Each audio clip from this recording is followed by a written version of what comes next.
Nyami Poultry Farms. Okay. Now we are your owner. All right. Right. Ye bedin komo afankoko. Na ansana. Ye musa se. Ye kase brother Derry and I say Joseph and I Nyamia. Ufri ye wo fahi. When komo kakra. Pacho yes woman in the Upper West region, Laura. Laura, yes, that's Waho side. Waho side. Okay. Honey, go school you go school train school kakra koi. School na me ko school under Jarapa. Ulo Senior High. Okay. And I'm all right. Until me the Form 4 level. 4 years. I'm completed the last 4 years of Jonathan Mills. One time, Yanko 4 years. Yeah, Yanko 4 years. Okay. Until you 3 years for any naka boom na year. Okay. And we not to ask Kakra. Maybe in man to asubium. And to asubium. Right. Now, Laura Jirakpa. Upper West. Na East in Sudia over there. East in this maybe a secondary school no. Na Juma and said and new hot now for be brace oh Juma ni ho. Okay. And I miss me say Juma de be brave ho. Na ebia wona won hwehwe bi. Na wona won ne obeye nti na obeka say o Juma de eni ho. Nti me say me te say amanfo ye poultry farms be brave e wa Accra. Me say minianum bi besua bi na omanya ska san de abetoa school no so.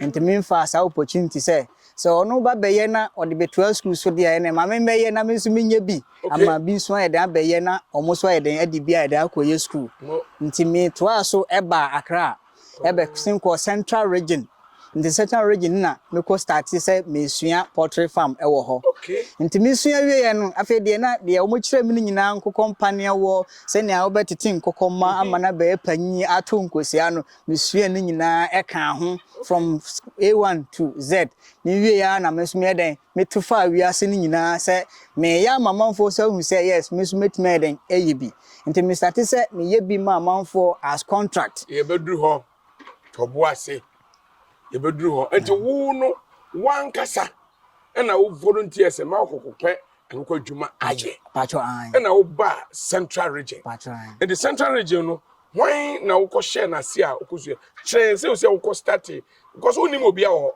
did you know anybody there nobody and we na utumi ko central region etu ko suasua sa kire yen me ko me ba ya no me nuanum bi na omo wo central region dada omo wo farms a omo ye bi nti me wo fa baako so ya fa no Paul Sole okay nti ono so na opese obi adwuma no bi no so oni obi a wagina di a obetimi aboa na ye den ayadwuma no nti me fa sa konya so ebe boa no e ma no ye adwuma no from 3000 base na honom no na eye bush nti me nko na meda ho na me hwe 3000 base no sa na edi seed dan nti e cost up to 50,000 hey nti 50,000 edu ye na afa fa minianum from the north be 22 people e the same nti afa de me say me experience so e ye bebre nti afa de me so me tu afa wi mo say me ya amanfo de ye so ye den e de amam say ne be ya duma bebre be ba o man no man den ama obi so ye den anya bia ye mo na je say wan kasa no ade na wo kondo na me kondo dada all because ebi say adwuma ni ho pacho an na wo challenge wo say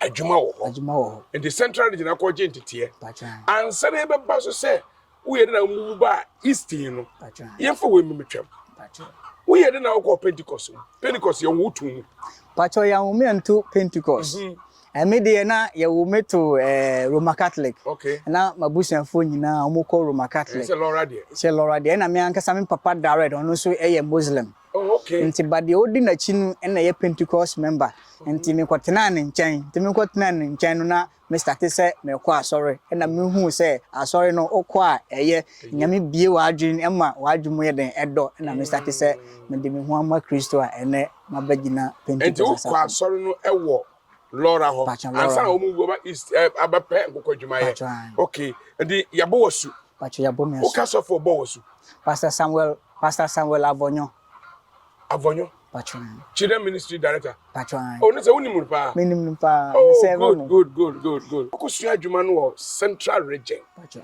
na eastern region pakro amanfrom hade obeye de wa adekwa me be piwa hanu ne se obi anya koko problem wo Eastern region aye in Sahum. Okay. Nti oko Accra say oko tonima no bi na ye wo food vendors a mo Accra mo ton kokodwane ni bi a omo so omo nim say minim adwuma no bi nti okoduru honum na o se ne nkokọ yare ewu onye obi a obetimi aye den asolve sa problem na aye den e de ama no nti o de me telephone number e de ma papa no na omo frɛ me dem frɛ na me so ke sa de a na me ba be solve problem no nti honum be solve problem within 1 week ni be ye aduro ni bibia mom na kokọ no omuwo ni bibia ye den echa so nti ewie no na papa no se o ma me ye den enko na sa de a na gisimete na nsawom amanfrom na ma ye adwuma na ma ne pe kra me di bie me de kra eno ye de enfa no no ane se opese me wo na me ye den me hwe na adwuma ma no nigga say Joseph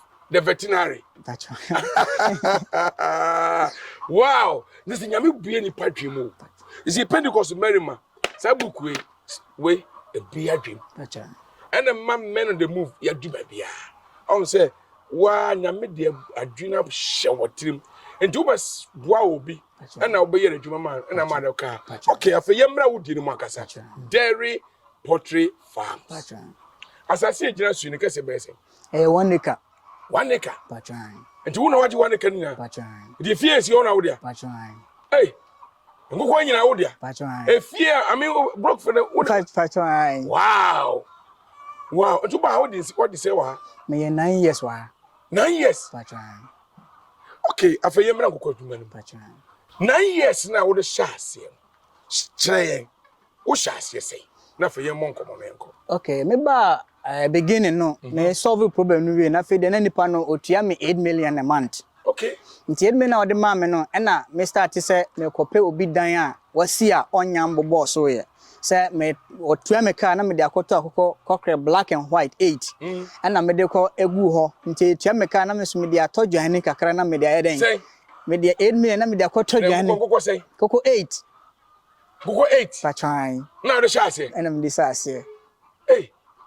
No what's what you mogbe. Koko 8. Koko 8. Now the Koko will be there or uncompleted house. Uncompleted. Now we will be a juma. Patron. Oh, nefu. Patron. To otua car. I'm de atodwane. Now we feeding Koko 8. Patron. Boy enkomo. Yan twice. Nti me de todwane ma omo a na afede omo aya kese eno na maton me ton wie no me ton 8 wie na me san ko fa 20. Okay. 20 no me ton 20 wie na me ko fa 100 bears. Nti from 100 to 200 300 ona ne say me de akofa layers a afede me fa layers 300 bears. Nti me 300 bears na me ton wie no afede me ko fa 500 from 500 na me ko fa 1,000 nti 1,000 na ne ya we de ya beduru bebi a wo hu se ya gina mu a wow when de nyame tumi ye no amen utu anamu a nyame so ta wachi and they see ana ye kan sa de na emu se ngukọ na was this side and ngukọ what this side nyina wo ngukọ say you say capacity na wo han nyina de omo tu ko se nyina 5,000 na ne omo starting to ye 1,300 and they see how could ngukọ 6,300 ngukọ 4 now the shots here. Go 8. And go 8. And they call 20. And they call 100. And they call 500. You see how could I say 6,300 money ajuma. Money ajuma. A Pentecost ni bema. And I put your say now, yen ko ye chikakra. We are school. I think I will kwan do say. Oh, mami ko pe. Messenger ajuma bi mi ko pe. MT ajuma bi aba ajuma bi nye. Na wo de wo say nkokọ na meye. Because obi show no so ebi we school say we dey bia wan to aso ofi say be abrabo no kra ayebasa kire me kopɛ pa opa bi ni ade na we dey kon do say obeye nkoko no kopa ba adwuma ye de konti a me kon do say me beye nkoko adwuma ne say me wie school na ye ko school ni nya na me hu say nipa dodo a wo oman no mu no ye doso na ye nso ye nyina ntimi nya aban dwuma na ye ka aban so a yanso ya gina ha nyina na contribute eye aban no nti me kosua me ya gana art nti nkenkan na me hu say na wo ye course I was say ya train say obey solution to the society but not a problem nti say what me akoye problems na wi a I was so provide solution to the society no nti wo hwe nipa na wa ye den na wo provide solution nti me tena wa na me say no aban djuma kra bosumi be wu no ahia na ye betia oka nti me start calculate sa anem no na nipa dodo e wo man no mu no se aban be den na watimi afa nyina na waye den watu ayeka ene sa de a ma me fa bibia me de me sa we be ya me nso metimi afa nipa bia ombe ya adwuma betimi aboa aban no fi se me nso me ye part of the government and na say me this inspiration me de be den e be tun adwuma be bia na ye kasa no workers esema say ma train no momodo so last year World Food Day ye banse na ye hu now you were so much inspiration to a handful. I mean among for Boaba Sopa, how did you feel? Say wo you throw the whole Ghana because a year World Food Day near throw say bra never display. How did you feel?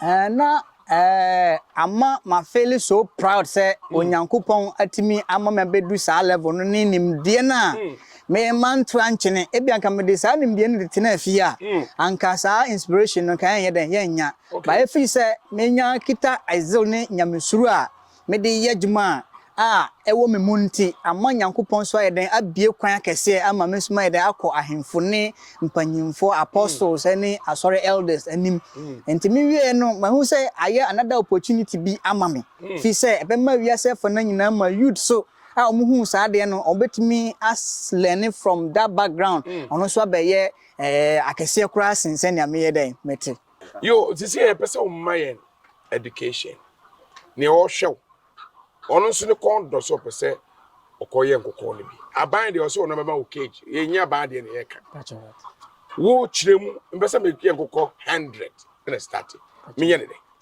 nkokọ 100 na o pese o de starting no o be hia 150 million o de be den o de be fa bi na o de be fa nkokọ sisi nkokọ ba ko bia eye 22 cedis nkitwa no ye pai no nkosia no eye 22 cedis into o hia sa 150 million no o de 2200 na be de be fa nkokọ 100 bears na why den wo de 10000 aye den e de ato e friend den aduane no aduane nko a de kokọ no de o mu didi every day bia o started to akoko bia be di 0.12 grams of feed a day intina you say o de multiply by sa 100 bears na obo hu number of journey o say akoko no yeden edi intia no sa o ye calculation na obo hu say e wo say oto journey bebre yes 10000 journey no which is 10 bags the 10 bags so mbe di sa akosi say ombeto na time on de beto ne 16 weeks to 17 weeks. Oko fan kitwana. O de fan kitwana 16 weeks to 17 weeks. O be start to. Na o starting to so a ho no a wonya mfaso no. This is 5 months time. Hey. To nya 5 months e ko na e ho na o be start say we den o nya o mfaso no. O betuma nya sa 100 bears na o be fa no o be nya nkosia be 3.5 crate a day. A day. Anya o mu nyina so na beto. Nti sa 3.5 na say almost 5% bi ento ewom. Na say 5% 3.5 no ebia 90 to 95% beto nti almost ato a na say o faso no ye den a obenya o faso no ewo for how long beto for 2 years 2 years as am pase o start so obenya faso dia 2 years de obenya faso obeti kura wie ansa na wasan aton kokọ no ama san kokọ na san ya another profit. Okay, now bibie ne wo how nso ni I hope say we buy Obasha said 9 years in it, you have encountered several problems. Chirayen or how be pa na won go yem. Or how ewo mu ye biosecurity. Ye biosecurity say in ya o de beto ho for a nipa move in and out of farm no. Ebia obi wako different farm na wakoto nkosia wo ho or the empty crates na what have you on your man empty crates old ones wasan de ba farm abeto bi wa ha nti ebia na yare bi wo ho a obetimi ade yasa yare na ide asan de ba farm nti sise ya obe ne se umma obi amfa old crate bi ayeden amba ha embeto kosia nti one of the ways that obe prevent sa nema no yare nso ewo mu ne se nso start to a sa time no na environment na so cool ebasa na awo edem kokọ no nti production na ewo se onya no onye den onya sa production no biom nti ebasa ne oye ne se o de rubbers be katakata buo no mu they am de black rubbers abini patron akatakata ho no patron na mu ayehye na mu ayehye kakra na ama omo body temperature na yeden aye okay say ne be ya obetimi ayeden a produce nkosia no aside that no so nsuo to na eboframa kọ ebuo no ho a na later na ewo mu no efo na odibia na akọ bacteria ewo ne yem no nti se wanya aduro emma no frequently obehu se wa develop some bacteria ewo no so betime na obestati se omo yeden ewu na efri on so a yare ba ko so a ewo mu ne se ewia no bo bebre nso so a na nkokọ no omo pante yesi panta ne se omo ho yira omo ne ke se omo ete na se wo se onya ekonishi ventilation na bebi aframa wa betimi ayeden abofa omo so a omo be yoke omo betimi ayeden atokosi ayeden e de ama aside that no se yanzu ye nipa na ye ho adwuma no all the time bia no e wo se ye look clean ye tale a ye de wura buo no mu no e wo se all the time bia ye nsi na wura buo no mu so a e wo pabo a e wo se ye den wo de ko buo no mu so she wo pabo a e wo fie na wo de beduru ha e wo se ye den wo nya slippers bia ana Wellington boot bia wo betimi ayeden e de wura buo no mu a wo de be ya adwuma aside that no me hunu se wo de sa ne ma we nyina tutu yi a any disinfectant ye wadro bia yegu door na no so wo be wura buo no mu a wo se otia so ansa na wa ye den wakọ inside because anya sa bia na wakotia fie koko toilet fie koko no so omo ye resistant to diseases as compared to ne ye wo omo yare ntan omo papa te say ne eye foreign ones so enti eno sa no wo de betia sa do no so a abibia watia so bia no nya se wa ye den wa clean ho ansa na wa ye den wakọ inside mo we very good education now yen komo no ye de ba hwie na ansa na ba hwie so e de pepa na e de nkokọ yem ya mo wani agye o ma wakam de na e de wo ade ye de pa ni se sika wo sika wo na adwuma no so nkokọ no wura kokbo na hu se nkokọ no like omo ba oso no nyina na wani agye because emo aye na e de wow aside say sika no wo mu no esa provide adwuma so emanipa bebre e wo man mu so we workers because ha say no kokọ 1000 to 2000 bia o se onya one worker. And in this case, no workers be say wa. Is workers wa ha na ye 3. Ana mo hwe nkokọ. Ana mo hwe nkokọ. Ma chama mo bia wo ni bu a oyeden oye na djuma wo mu. Aside that no say nipa san wo ho aye train omo. Aye train omo bia ye san de omo ko different place. O train omo ko man nkofo. Yes, me train from mama. And this obi pese ono no onye training ni oba under training wo be ye what you obi aba baba na wo training no na wo ono akohwe obi so dia ma say wo ko gi training no beautiful now ye wie kura no ma ye musa wo say efutu oben na wo be hwe wo nuanom youth ye nim because you are youth, you are young man. In fact, to come to this far no wo district mu Pakro district wo area mu nsom area national what shapem matade young pem na ye hwewo almost wo menye dey tu omfo man ene afutu amede be ma youth for e wo man no se mayan hwe se bi adwuma eni o man no mu ena mayan hwe se gisi utu kwan kwa brochiri ansa na waye den waye yie it doesn't matter baby obe start aye den afrim eno ane se obe show hu kwan se metimi aye because baby amabedu no se man kacha me hu se metimi aye a anka mentimi ye den embedu sa level we na em che ne se omo nyina omo fa omo hu se omo create adwuma ma omo ho ansa na waka se obi be den be ba be so wase ana se obi be boa wo ana obi be fa wo se o be hwe medwuma ma me na mintimi tia o kana e wo se wan kasa wo ye den wodi bibi eto wani so na watimi aye a generate adwuma so ye den e de ama obi se ne be ya ye ntutu kwan kwa abrochi nye better than Africa abrochi nye better than Ghana because yen so ye adwuma ni yi a na wo hwe adwuma ni yi ma amanfo a wo ye obi die yi a na nyankopon so be fa so ayeden ahrawo amma won so ayeden ayebi wo ye na ye tia oka no na wo so ye den e de build bi se ne be ya da achi wo so be fa obi a obe den obetia no ka ye den komo ne be wie na ansa kura na bi be mu akwanya na wada nipa ba ko bi ase no adwuma no wo ye wie a ne ton market etise wo ye wie a nkosia no de obi a wo man mu bia oton kosia eye kosia ho adwuma de e wo ma na ye de kosia no start bana onni customer o de gu kam na only can so wait me rent ya bobo ya e dey akọ market say various places in Sao market wait me dey akọ Amasamai market wait me dey akọ Dome market wait me dey akọ Accra fana bebia na o start say obo adawuro say me tonkosia o me farm and I say one of the platforms I say media aba no wait media ye no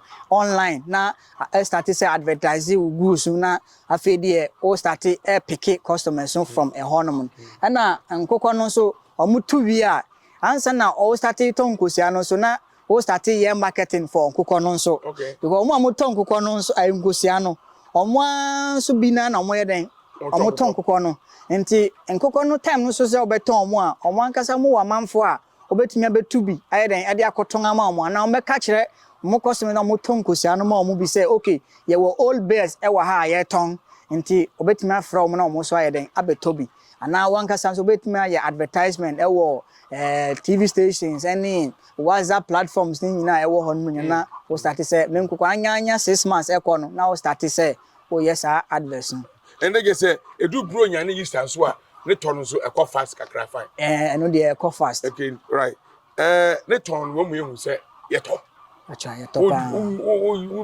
wonya mbo hu so nko ade a ye beto ama bo ana right enti ye ma akwanya be 2 minutes bi one na pese o kam bi edede na se na afa ye mfa community area me first meda me area head ase onyame onshan pa ne anomotu a watime den ede ani konya wa den wode aba ye free on so a ye beda same area for ni nyina ase ye ba me district no so Apakro district meda me pastor so ase any elders a omo wa so mu nyina ase se nyame onhira omo any akonya omode amame a ene matimi ayeden abepie wo pen TV so meda me work so ase say omo anyeden amama an lose hope in adwuma because omo su adwuma no yie senia omo me ye mamanfo no sa na omo so amo som te say omo ankasa omo de menni ha kura menya contract na me ko bebi koye kura but omo handle adwuma te say omo ankasa omo de because omo da farm omo ye bibia o farm mo dua ni bibia omo agya omo krom obeda ha nyina ye adwuma no me da omo ase onyame onhyiram na omo so ma omo so ye den enye omu de no ye daachi onti wo so nyame hyiraw e be ka say otufo nyakopon omma odwuma no enye kese amen na daachi be sa ba bi mu na 6,500 no adu 100,000 amen nyame hyiraw why yadini nyina abawieye ka chi kwasante men on the move young man na office abadwuma entumi mmoa no obetwa onya bi nye wo shame wo ye young man wo ye Pentecost ni barima strategic plan of the men's ministry yes agri business wo de prioritize keke na fa bibi sim abeye scam odi abrantie nkomo ni abo nyina pese wo sua bibi free mu esa ne se ode kokọ 8 na chance ene okuta kokọ 6,500 so ba ha mo a wasi ni fie kakra kokọ asase da brode onya bidi the esre one is a men tra hon kan kire ho se abadwuma ansa fa won sa ye biribi wo ye youth ye biribi wo ye bema wo backyard ho no e ma ho na ho kwa penkokọ kokọ 8 and do 6,500 yenim say dakwa enche besa branche mu na na be 22 30,000 otufo nyakopo o hiraw ka kire da sene mesa ba na me do bi so ho de na me de abro otufo nyakopo show oso he me no